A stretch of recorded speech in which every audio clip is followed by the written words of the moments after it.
Welcome to the Brain Crops podcast. I am Chelsea Myers. After building and exiting a successful healthcare company, I was inspired to create a leadership development and talent acquisition company, Dental Life Coach, that I'm proud to represent. I'm also passionate about hosting this show, the Brain Crops podcast. My mission is to lift and bless 100 million their truth.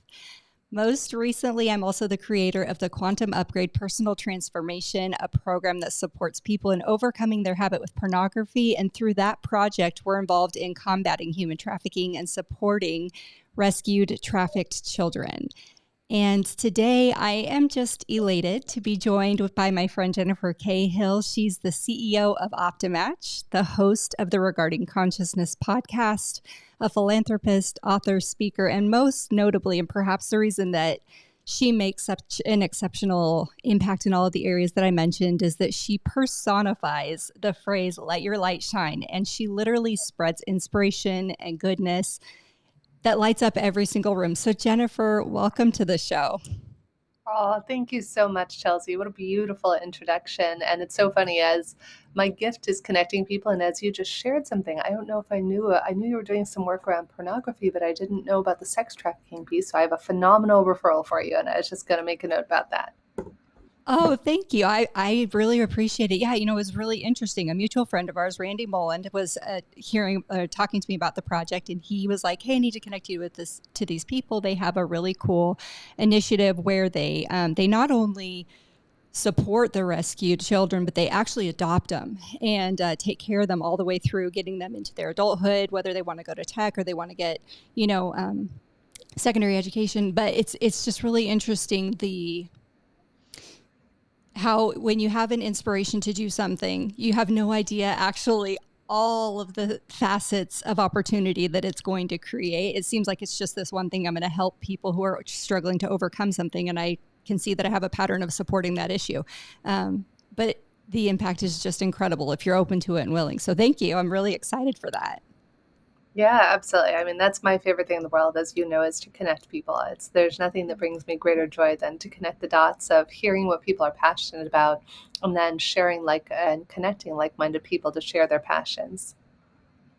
Thank you. Well, we have a lot of similarities and overlap. And actually, today, where I wanted to start our conversation is when you mentioned connecting, is actually about connection and how it impacts our ability to lead and build, or lead and do the things that we're trying to do. Because, in building a leadership development and talent acquisition company, I'm working with a lot of people who have big goals, and they're good things that they want to create. And one of the things that we often talk about is the importance of bringing it back to self, and how our ability to connect with ourselves impacts everything. So I was wondering if you would talk a little bit about your experience and how our ability to connect with ourselves has an impact in the work that you're doing. Thank you, Chelsea. It's so important. It was actually our mutual friend, Justin Breen, who helped me identify this in a podcast we did earlier this year. You got to love Justin. If you don't know Justin, Google him. He's so adorable and funny. And Justin and I were doing a podcast regarding consciousness. I think it was like in April. And Justin and I are recording, and I said something in the podcast, which was the golden triangle of connection, which I had never said before in my life. And at the end of the show, we hang up, or we finish recording, and Justin says, "That's it, Jennifer. That's everything. You're going to talk about it. You're going to speak about it. You're going to write about it." I was like, "What?" He's like, "You said the most funny thing." He's like, "Go back and re-listen to the episode." And sure enough, Justin was right, because that's where a lot of the work, pretty much all of the work I've been doing all year, has come from, is this idea of the golden triangle of connection, which is connection to self, allows for connection to others, which allows for connection of purpose up here at the top. And yet so many of us, we feel frustrated and angry in our personal relationships, in our romantic and our familial relationships. And what we don't realize is basically collapsing the house of connection cards that we're all in, is this lack of connection to self. If we don't have that connection to self, it becomes and can be challenging to sustain lasting, meaningful relationships with others, because often we find we're projecting our desires, our needs, our expectations onto the people who show up in our lives. And when we do the deep work, when we do inner child work, when we do reflection, parts reconciliation, so many wonderful types of work we can do on ourselves out there, even just quiet contemplation and meditation and reflection, it's in that moment where we can begin to see ourselves as whole, complete, and perfect, and the world is whole, complete, and perfect. And then the world and everybody becomes our playground where we're no longer trying to take energy from friends, romantic partners, employers, whomever, and all of a sudden we get freedom. So that's my intention, is that every human being on the planet has access to that deep sense of love and self-acceptance and self-worth that then allows for deeper, more meaningful relationships, to purpose, and to other people. Wow, that is so powerful. So many things packed into what you just said. And one of them that stands out, you mentioned taking energy from other people. And I think it's kind of it's pulling back the layers, right? Because when we notice that we have a need, at first we do go seeking for it outside of ourselves. And so we're taking energy from people, we're taking energy from an activity, we're taking energy from a drug or whatever it is that we're doing, right? To try and fill that void. But then at some point, we realize that that's not really a sustainable approach. And there's actually a much more powerful, direct way to get all of those things and more fulfilled. But I think what needs to happen first, before you can really get to doing all of that work, you mentioned connection with yourself. And I think a lot of people, without thinking about it, because I've been in this situation, when I first began this work, you think that you are connected to yourself. You are with yourself all of the time. You get up, you have routines, you have goals, you have dreams. And so can you talk to me a little bit about how to start, or maybe some questions you might ask yourself or some things you might start to notice if there's work to be done and more opportunity for you to deepen that connection? Well, here's step number one. To see if this is for you, ask yourself, have you had an upset with anybody in the last year? If the answer is yes, this might be the you have left to do. And if the answer is no, then please, I want to learn from you. Please reach out to me, and I'd like to become my mentor and teacher, because despite even the 183 tools I have and the deep work I do for 2 hours mostly every day, I still have a lot of opportunities for growth with myself and others. So it's an ongoing, evolving process. So step one, if you have had any sort of conflict in the last year, this is for you. Step two is, I love to do inner child work. There's nothing that brings me greater joy. I had a keynote I was giving at a legal conference earlier this year in California, and it was so much fun to be in my old industry where I'd sold a company and just to be there teaching everyone how to do inner child work in law firms, if you can imagine that. And so it was what you do. I'll give everybody context of how to do it. Let's say you've never done inner child work before. You could either take a picture of yourself at any particular age that you were, or you could imagine with your eyes shut in your mind's eye, whatever age you feel most resonant with. Might be 5, might be 7. You could even do work with your 13-year-old self. There is no right or wrong way to do it.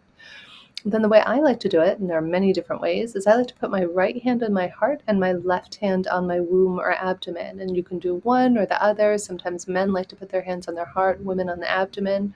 You can do either or both. Next is that you begin to develop a relationship with yourself. So how does that start? Well, you want to find out how your little boy, girl, they, them wants to be addressed. In my case, my little girl wants to be addressed as sweetheart, and nothing else will suffice. Young lady is acceptable. If you call her sweetie, it is DEFCON 4, and she will start having a tantrum. She does not like to be addressed as sweetie. It's like, for some reason, it's defaming to her. She hates it. But if I say, sweetheart, how are you feeling today? She'll tell me. And what blows my mind is, as a 43-year-old adult, I'll often be sitting there in my morning practice. I do it right after meditation because I find that that's when I'm most resonant. So I'll put my hands there and I'll say, sweetheart, how are you feeling today? And I won't know I'm sad, but she'll be like, I'm really sad, or I'm really angry or upset. And I'm like, who are we mad at? What's going on?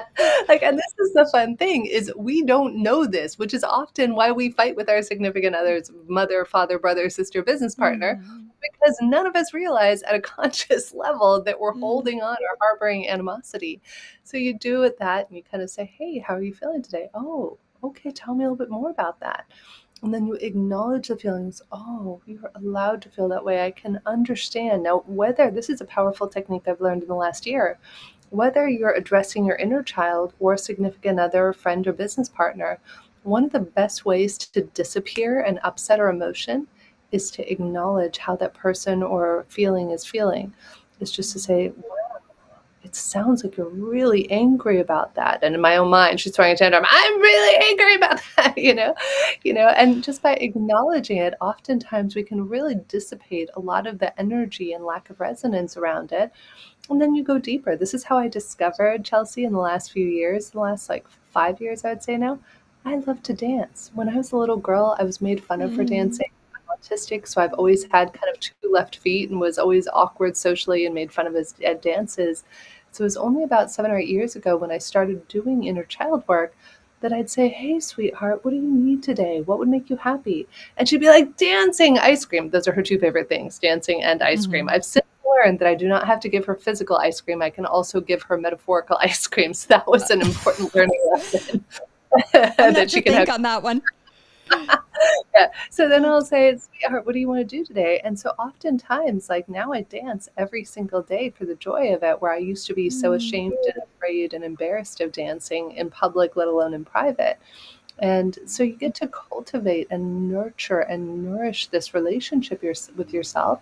Ask how you're feeling every day, ask what you need. And one of my friends who first taught me this methodology 7 or 8 years ago, she told me her inner child was so distant that she would hide behind a tree for like the first 30 days she Mm. tried to reach out to her because she was so hurt and sad that it took 30 days of just reaching out softly for the little inner child to come out and want to play with her. So know that there's no right or wrong answer. A lot of us have this tender, soft spot inside of us. I see it with men too. A lot of my coaching clients I've done work with, my own husband, and it's so powerful that men feel like they have to be like, "I am macho, I'm strong, I have Mhm. it." And yet they too have this beautiful little tender boy, or we could have a tender they or them within us. And the question is, how do we nurture that? How do we foster safety, intimacy?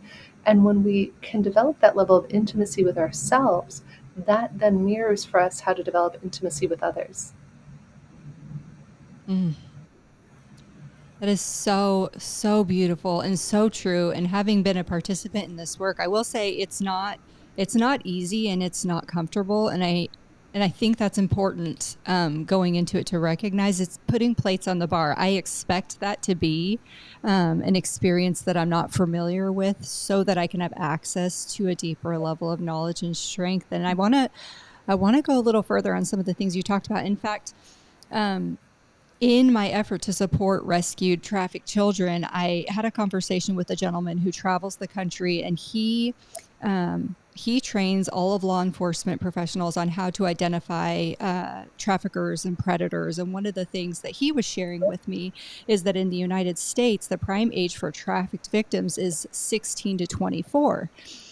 And when I heard that, I was like, so 16 to 24, most of those people are adults in the United States, where presumably, if we're not in that situation and we've never been in a situation like that, somebody on the outside looking in might be going, why don't you just break out of that? But it's deeper than that.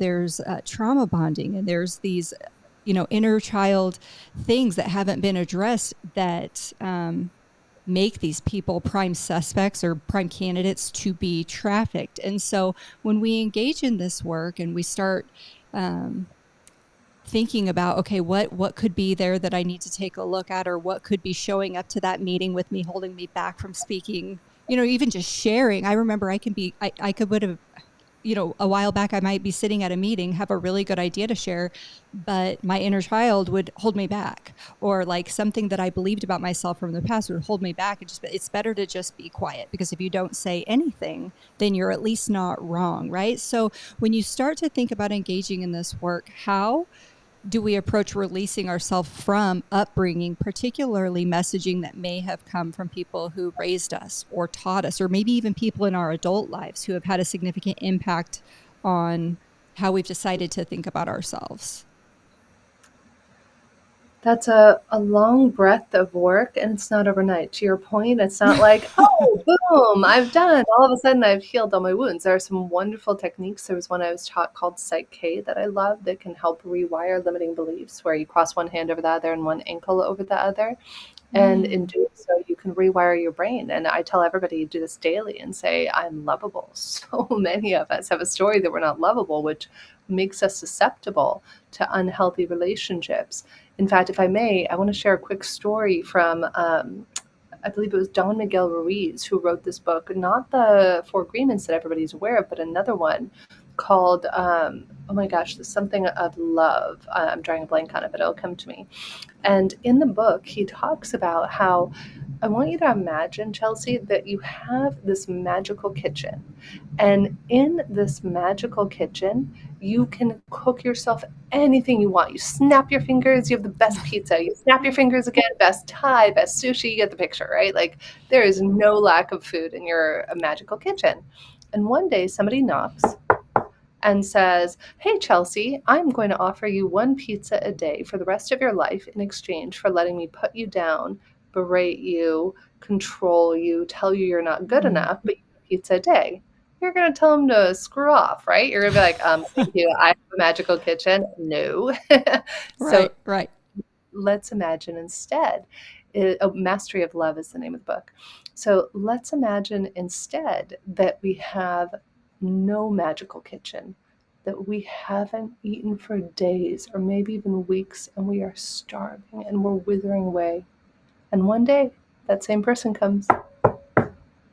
You open the door and they say, Hi, I'm going to offer you a pizza a day for the rest of your life. And in exchange, you need to let me stomp all over you, put you down, demean you, degrade you, and tell you you're worthless. You might consider taking that person up on their offer for pizza, right? And what Don Miguel Ruiz says in this book is that that magical kitchen is actually our heart, and the food is love. And that so many of us don't realize that we have this magical kitchen that we can fulfill ourselves every day with as much love as we want, the most tasty, delicious love. And yet we've forgotten that we have it, which is why we outsource it to the person who's offering to demean and degrade us. So that's why I love techniques like Psyche or other techniques out there where we can literally rewire our brains. There's incredible EMDR therapies and other things, plant medicine I'm a fan of. I mean, I'm not adverse to what we choose to do as long as we choose to do something to cultivate self-love, to cultivate inner acceptance and understanding. And that's really where the deep, deep work comes from. I like to say, Chelsea, it's kind of like Batman. So Batman is one of the only superheroes who's not superhuman. He doesn't have any superpowers, but what Batman has is a super toolkit. He has the fancy cars and the gadgets and the things that allow him to fall off or fly from buildings. And that's my recommendation to all of us is let's all develop our own super toolkit so when we find ourselves falling off a proverbial cliff, a metaphorical cliff, a breakup, a loss, a divorce, whatever it might be, then we can use one of the tools in our kit and then we can lift ourselves back up faster than we would have before. And you know what's so interesting as you talked about Batman, that's one of my boys' favorite superheroes for that very reason. He thinks that's just so cool that he can't see through things or, doesn't have these, what we would think of as superpowers, but he still does incredible things. And so I love that. I love that analogy. You mentioned the heart, and actually earlier when you were talking about inner child work, you talked about putting one hand on your heart and one hand on your stomach. And I think a lot of times, particularly high achieving people, we tend to think about thinking with our brain and getting our answers from logic. And I would love it if you could just talk a little bit more about the information we can get, whether that's a gut feeling or a heart-centered, meditation.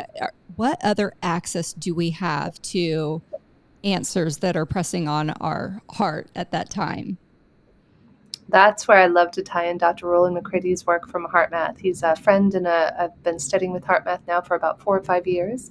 And so HeartMath has been studying heart-brain coherence since 1990, I want to say.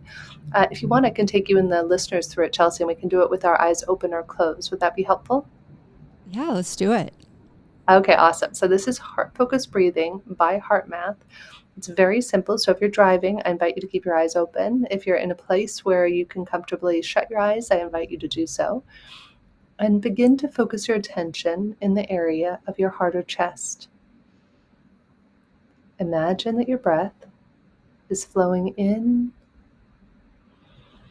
and out right through the center of your heart or chest. Breathing a little slower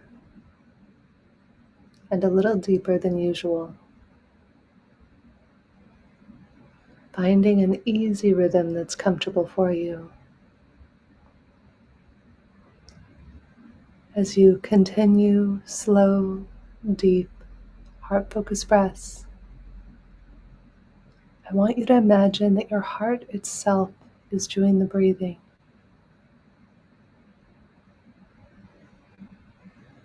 Let's do that a few more times, breathing slowly and deeply right through the center of our heart or chest.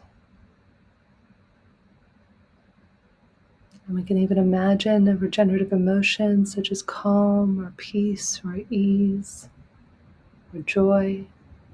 I want you to breathe that in right through the center of your heart or chest. And breathe it out and imagine pulsing that into the field around you, to anybody you're holding in your heart right now.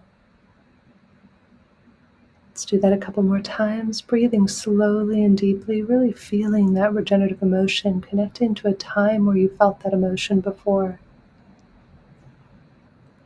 And breathing it out, and once more pulsing that into the field around you.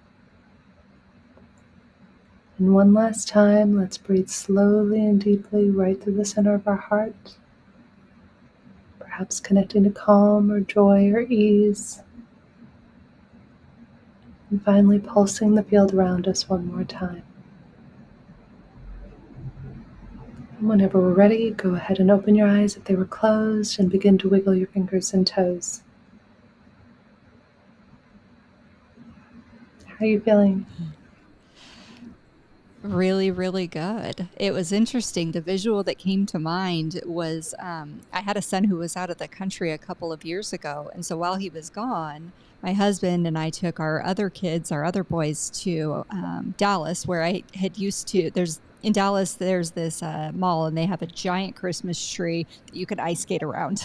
And so I used to take the one who was out of the country there, and I was like, well, we're here in town. Let's show the boys. And so for some reason, the visual that came to mind was us just looking down and enjoying the Christmas lights and reminiscing on that beautiful time. It was just such a warm, cozy experience.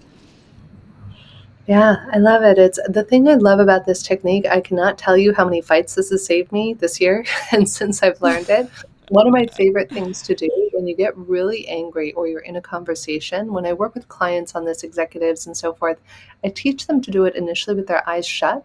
Then the idea is, Chelsea, you do it with your eyes open in the middle of conflict. So you notice where you're starting to get triggered, and all of a sudden something is not going the way you want. If you can bring your awareness in that moment, I like to breathe in calm in and out through the center of my heart.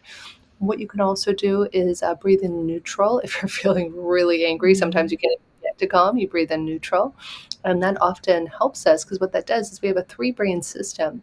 And one part of the brain is the higher part of the brain, of course, which is the higher functioning. Then we have the midbrain. And then we have the lower part of the brain, the amygdala. And what most of us don't realize is that the higher brains, the ability to have compassion, executive functioning, etc., literally, Chelsea, can't function until our lower brain first feels safe. So one way that we can quickly drop in and allow our amygdala and that lower reptilian brain to feel safe, do a technique like heart-focused breathing, box breathing, and then that gives you access to your prefrontal cortex so you can make better choices in the moment. Yeah, and what's so powerful about that, I didn't time us. I'm guessing that was like under 90 seconds or around that time period, but that's definitely enough where if you're going into a situation or you're going into a meeting or right before a podcast, whatever the thing is, you can definitely take advantage of the opportunity to exercise authority over your emotional environment, over your energetic field, so that you can operate in a way that is most aligned with the outcome you want to create. And so I really appreciate you taking us through that. That was really beautiful. Oh, it's my pleasure. I love it. It's one of my favorite tools. I do that every day right as I finish my meditation. I go into heart-focused breathing right before I do inner child work. And Roland and the work they've done on the heart's intuition, my God, it's amazing. They ran this experiment where they would do this thing where they would project images on a screen that were random images, either jarring images like a snake or death, or peaceful images like a placid lake. And I forget how many milliseconds or seconds before, I think it's milliseconds if I'm not mistaken, before the negative images were flashed on the screen, the heart would know before intuitively. And I'm just obsessed with that work. So I feel very lucky to get to work with them. We do an event called the Global Coherence Pulse that's free to everybody the third Saturday of every month. We bring world thought leaders and teachers like Gregg Braden and many others. And then we come together and then we pulse the planet with love. So we'll do some informational work, whether it's HeartMath. Roland actually from HeartMath joined us in November of 2024. So you can catch the replay at globalcoherencepulse.org. And we have many wonderful thought leaders who share the latest wisdom on heart brain science and other things related to coherence. Thank you. Thank you for sharing that. And yes, I love Gregg Braden, and I'm a fan of his work. And I got to meet him and Bruce Lipton actually this past summer. And one of the things that they were expressing in the conference I was attending was the interconnectivity of our physical health. So how we eat, how we sleep. And I would add to that stretching, strength training, and how that does impact our ability to have clarity and hear and understand that intuition, because on the flip side, we do things to dull our ability to feel those impressions, detaching body from spirit. What would you input on that subject? Yeah, I love Gregg and Bruce. Gregg will be with us actually this weekend on Saturday, free for anybody who wants to join on the Global Coherence Pulse at noon Pacific. So to tie that in, yes, I love Gregg and Bruce's work on this, and it really dovetails perfectly. They do a lot of collaborations with HeartMath. So in terms of that, it is all integrated. Often our limiting beliefs, as Bruce would teach you, my limiting belief I'm not lovable could manifest itself, God forbid, as cancer. Or this was a powerful one. I love Louise Hay's tools of You Can Heal Your Life. One day I was sitting here about a year ago and I was starting my first time ever fundraising. Our first company was bootstrapped, so we didn't do any fundraising around it. And I went to lift a teacup, Chelsea, and pain shot through my arm unlike anything I've ever experienced. And I couldn't, for like 10, 20 minutes, I was unable to even lift a teacup because the pain was at like a level 8, 9, or 10. And then I went to Louise Hay's list of You Can Heal Your Life, and I looked up carpal tunnel. And you know what it's related to? What? According to Louise Hay, it's related to anger at life's injustices. So all of a sudden I could see how I was feeling very triggered being a woman entrepreneur, and that the adage is that it's harder for women to fundraise, etc. And I could see that that was a limiting belief I had. So I used some Psyche around it, put myself in a position and said, I am peaceful forgiveness towards myself and others. And out of that, the pain disappeared. Oh my gosh. That is absolutely incredible. You know, it speaks to the power that our perception really has when we put on these filters. We will find what we're looking for because there's just such an abundance of, information and stimuli all around us. It's not hard to find what you're looking for. But I love that you bring it to the leadership realm, because a lot of our listeners are dealing with, situations, whether that's in their companies or with their team members or with fundraising, that may not be what they're hoping for. And so how would you suggest someone take a look at either shifting or at least pivoting a little bit that perspective to support a different outcome? So there's a couple parts to it. One, work with a coach or mentor. People are so helpful. What I do when I work with clients is I'll sit with my clients and I'll feel into their limiting beliefs. Sometimes it's easier to have somebody else. Sometimes we can see it ourselves. I'll write down and keep a running list of any limiting beliefs. So it's twofold. Find a mentor, an accountability buddy, a coach who can help you become aware of the things you might not even realize you're saying, which are shining a flashlight on those limiting beliefs that might be running the show. And then two is, of course, Louise, hey, I love it. God forbid you have any sort of health opportunity. You just drop in and see like, oh, I wonder what this could be related to at a limiting belief level. And I found her to be spot on with her list. Anybody can find it under You Can Heal Your Life. So I find both of those are helpful. And that's what life is all about, is how do we deep dive? How do we better understand how we're motivated, what our beliefs are, what our limiting beliefs aren't? I mean, that's our whole work at OptiMatch and Om.app. What we do is studying, like, how are we motivated? How do our beliefs, how do these things show up? And how does that lead to dissonance or to coherence in our relationships? Yeah, will you talk a little bit more about that? This is a perfect time. I want to know more about what is OptiMatch. You talked about the fundraising aspect, but what is it and how does it help us? So you know how, Chelsea, sometimes you meet somebody and you're like, you're my person. Like when you and I met, we felt that way, right? We're like, Right. you're my person. We're like soul sisters. Let's just be BFFs for life, right? Like you just feel that way sometimes. And other times you meet somebody and you can't quite put your finger on it. And there could be a sense of dissonance or lack of ability to feel psychologically safe or intimate. Another friend of mine, actually, Dr. Paul Zak, actually has an app that measures this in real time, and HeartMath can measure that for you too, of what is physiologically going on in your body. So the way we study it is on motivators. So at OptiMatch, we studied and bootstrapped everything I learned in 20 years of recruiting and selling my first company in that space. And then we leveraged that to create an algorithm based on my intuition of how I would match people for the last 20 plus years. And so we ask you and the other person a set of 20 questions, and then we overlay your motivators to see how psychologically safe are you going to feel with somebody. Now, does it mean that you guys talked about this before? Does it mean that if we're oppositely motivated that you might not feel safe? Sometimes we find it creates a spark. Like in a majority of cases, it's shown up more for us in dating than in business and other areas, but we didn't design this for dating. And anybody I've ever shared this with is like, please use this for dating. So every time we have a willing happy couple, we have them answer it just for fun. And so far, what we found is 70% of happy couples match perfectly, the way we've seen in business, the way we've seen with patient therapist matching. However, 30% of happy couples choose somebody exactly opposite to them. And I think it's that old adage of opposites attract, is sometimes we're looking for somebody who fills the areas that we're weaker in. And it can also create that like sort of sizzly spark. Like a great example of this was my original co-founder, Moon. Brilliant, brilliant YouTube influencer. She and I immediately became friends when we were in a Zoom breakout room. And when she invited me to advise the company and then co-found it with her, we were able to create this algorithm because there was so much friction. But when she and I answered the test, we were literally adverse to each other in every single motivator and didn't share a common one.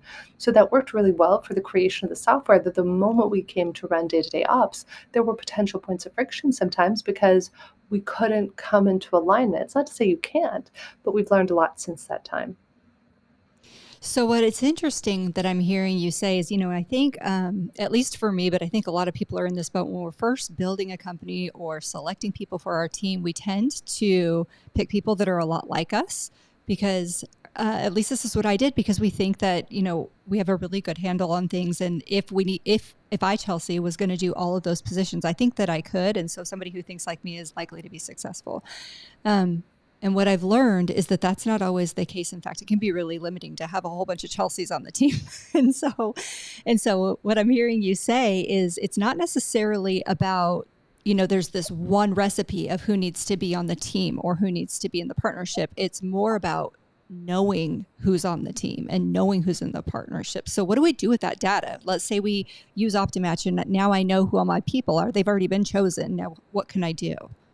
I love that. I was just doing this for a company with 500 people, and we did it for their entire leadership team, for 35 people from C-suite on down to managers. So a couple of things we did is we did a whole SWOT, like an analysis of the whole company. It's fascinating. Every time we do this, you can see the culture of the company. We call it lychee, apple, mango, pear. Lychees are motivated by achievement. Apples are motivated by information. Mangoes are motivated by fun. And pears are motivated by other people. And so this whole particular company we were doing an analysis for is all motivated by information. And you could see it from the CEO all the way on down to the managers. Though every now and again you would have outliers. So it's on a case-by-case basis. Sometimes in companies like that, we'll do coaching with the senior leadership to be like, oh, well, here you might, because this person's a bit of an outlier, it doesn't mean you have to fire him. It just means that you might want to watch out that they might not feel as included, that they might need more of this or less of that. If you had a culture motivated by achievement and a person who's an apple and they're an outlier, they might need more information. I had that with another company I was working with a team of about 15 or 20. And the CTO was most motivated by fun, and his whole team, all the engineers, were motivated by facts and information. And so slowly what we started doing is the CEO was much more motivated by facts. We started creating dotted lines of reporting structures into the CEO so people would feel safer. And then eventually we switched the CTO and CEO's roles, and they're doing much better now. Yeah, I just think that's so powerful because, in a really healthy environment, we don't want to loosen the standards. In fact, I would suggest that we even get more clear and more certain about what they are so that we can perform higher, but we've got to feel safe to spread our wings and try new things and share ideas and have the latitude to make decisions knowing that we're in that safe environment. And I really do believe, at least the people that I'm working with, that that is what people want. But if you don't know who you're working with, you may not be recognizing their talents and abilities and achievements in a way that lands well with them, or leading them or coaching them or guiding them in a way that they can receive. And so this is just such powerful work, and I really appreciate you bringing it to the world and sharing it with us here. Oh, it's my pleasure. It's so much fun. I love geeking out on it. Like when we were doing the work with this one team, no kidding, Chelsea, all the teams who were working well, they were all similarly motivated. And this is an important distinction too. A lot of assessments out there measure personality. I have found myself, personality has nothing to do with how we match. We could have the exact same personality and be at odds with one another. However, if our motivators align, as I jokingly say about my co-founder Julian, who's our CTO, he's hipster Santa Claus and I'm me, and we couldn't be any more different personality-wise, but our motivators align, which allows us to collaborate well. So anybody can try it. It's om.app/survey. And the last thing I'll leave your listeners with in terms of this, Chelsea, is psychological safety, which Google found to be the number one factor in team success. Google did a project called Project Aristotle in 2012 to study what is the number one factor in team success. And after studying 38,000 people in 180 teams, psychological safety is number one. So that's what we found as well. Right. Oh my gosh. And like I said, I do think that is what people want. It's just the achievement of it. I do have one more question before we end that subject. So what if you've got, you mentioned couples, let's say you've got a couple, or let's say you've got a partnership, or let's say you've got a C-suite, and there are some mismatches and it's not immediately changeable. Those people are going to need to work together. What can we do in that situation? Yeah, there's nothing wrong there. That's where information comes in. A really good example of this is anybody I work with, whether they're service providers, somebody who's working on our team, first thing I do is have them answer our OptiMatch survey. And one of our service providers lately, we were getting onto a call, and there had been a couple of times, Chelsea, where I'd noticed there was what I call an accidental adversarial relationship. There was some sort of one person speaking apple, another speaking orange, right? And so I asked the gentleman at the beginning of this call, I said, would you mind answering our matching questions? I realized I never asked you to do so. He said, great, will do. And so we get through the call, and I need to ask him about something financial related. And 3 times, Chelsea, he told me no at the end of the call. I said, oh, do you mind if I call this person? No. Could I look into this? No. And then the third time he said, no. And I'm getting really triggered. So we hang up. I call my co-founder. He says, screw it, do this. And as I'm getting triggered, I remember this gentleman answered our matching questions. On a scale of 0 to 40, 40 being the highest, this gentleman scored a 37 apple, which is almost as high as you can be motivated in information. What we've also come to find out is when you're that high of an apple, a majority of the time, you're always a no first before you're a yes. So all of a sudden, in that moment, I dropped into compassion because I realized he wasn't being obstinate. He was literally motivated differently and would always be a no first before a yes. And then that gave me freedom. Wow. That is, I'm going to replay that part of this podcast and reflect on that, and then maybe circle back with you, because that is really, really helpful. Oh my gosh. Thank you. Yeah, I love it. It's such a fun example because I was literally furious. And then the moment I saw his scores, I dropped into immediate compassion. I was like, oh, wait, he's just motivated differently. Yeah. And I think it's just such healthy, circling back to the personal growth that we started the conversation out with. It's a really healthy identifying opportunity for us. Whenever I identify I've reached a perimeter in my life, maybe it's patience, or maybe it's tolerance, or maybe it's whatever it is, acceptance of something, I know that there's some work to be done there, because if it didn't bother me, I would have mastered it, right? And so if I'm noticing it and I've got some reaction to it, there's something there for me, and it actually is an opportunity. And so this is a perfect tool to utilize as personally and professionally. Yeah, try it. I always have fun. Anybody can go to om.app/survey. You get a complimentary report of how you're motivated. Trade reports with friends. There'll be a feature in the next several months where you'll be able to add people's emails and see how you match with friends and stuff. So that's our goal, is that everybody will understand how they match and then be able to have more clear, better communicating conversations. Thank you. Yeah, definitely check it out. I'm going to check it out too again. And I really appreciate you sharing it. Jennifer, how can people learn more about you, your work, and follow what you're doing? Thank you so much, Chelsea. You can go to App and we'll actually put this podcast on the page and others. You can find a lot of the media appearances there. You can also follow me on LinkedIn. If you Google my name, Jennifer K as in Kite, Hill, Hill, you'll find out probably more than you ever wanted to know about me. And I do have a website, jenniferkhill.com, where you can book time with me. If you ever want to do a consultancy, I do take on a small amount of coaching clients every year. So happy to explore that, and maybe doing a new mastermind next year about conscious super connecting for anybody interested. Ooh, I'm interested. Awesome. Great. All right. Well, thank you so much, Jennifer. This is a pleasure as always. I'm just so grateful to have you here. And I know it's been a really great experience for our listeners. So thank you.